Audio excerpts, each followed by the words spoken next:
Over the course of the last week, we have reported on the implications of a new court ruling from a federal judge in Washington, D.C. This is a judge who ruled that the Trump administration Attorney General William Barr had been, in the judge's word, quote, disingenuous. He had been disingenuous. He had effectively lied, not just to the American people and to Congress, but also to the court, which is a bad thing to do if you're anybody, but particularly if you're the Attorney General of the United States. In an angry ruling, or at least a ruling that appeared to be driven by some emotion, she very bluntly ordered the Justice Department to release a document that they've been trying to keep secret for years.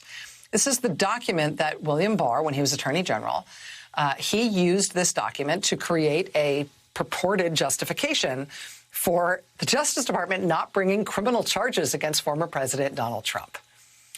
The Robert Mueller investigation into Russia interfering in our election in 2016, that investigation, when they produced their report, they published copious details of more than 10 instances for which there was significant evidence that former President Trump might have committed crimes. Specifically, he might have committed obstruction of justice. It was just a week and a half ago that this federal judge ruled that Attorney General William Barr, contrary to his public statements, contrary to his statements to the court, she ruled that Barr actually never substantively considered the evidence against Trump. She ruled from her review of the record that William Barr just determined from the outset, regardless of the evidence, that Trump would not be charged. And in her ruling, she has ordered the Justice Department to release documents about that really soon, by Monday. I mean, the Justice Department, under new management, under Merrick Garland, could appeal that. But if they don't, she's ordered them to release that document that the Trump Justice Department tried to keep secret for all these years. But she's already told us what her review of that document and of the Justice Department's actions around that time indicate about the process that was followed in terms of deciding whether or not Trump would be criminally charged. What she's told us already in her ruling is that the Justice Department didn't substantively consider potential criminal charges against former President Trump, despite the evidence that was laid out against him. But of course, now they could.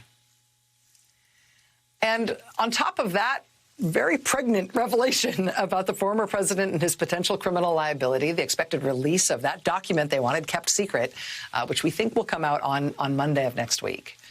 On top of all that, late last night, we got this new news that a deal has been reached, finally, after all this time, for President Trump's White House counsel, Don McGahn, to testify for the first time about what he saw in the Trump White House and what former President Trump did while he was in office. And this is a big deal. Because, as I said, the Mueller investigation outlined in detail more than 10 instances in which President Trump arguably committed felony obstruction of justice while he was in the White House. Most of those incidents were described basically through the eyes of Don McGahn. McGahn, as Trump's White House counsel, gave multiple interviews over dozens of hours to Mueller's prosecutors.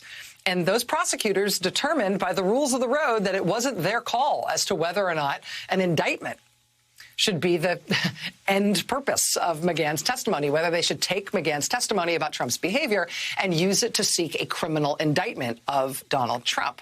They said they couldn't make that decision. They couldn't try to bring an indictment against Trump because there was a Justice Department policy against indicting any sitting president. But they also said explicitly that that same Justice Department policy, quote, also recognizes that a president does not have immunity after he leaves office. Well, Donald Trump has left office. There is no Justice Department policy protecting him from being indicted now. The statute of limitations has not run on the conduct that was described in the Mueller report.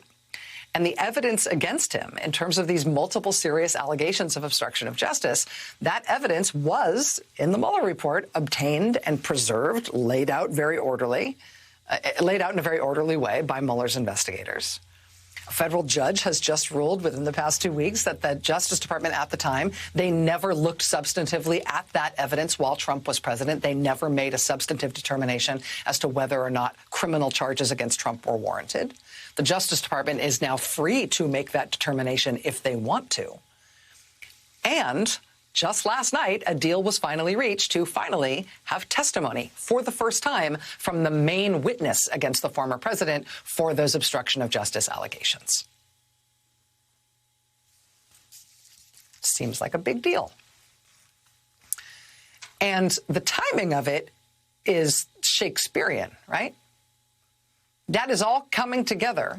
That revived prospect of serious federal criminal liability for former President Trump, that is all coming to a point today as the Republican Party hits this new apex, as they summit this new peak today in terms of the bizarre hold that Trump has over their party and what sort of loyalty to him looks like among Republican Party officials and politicians.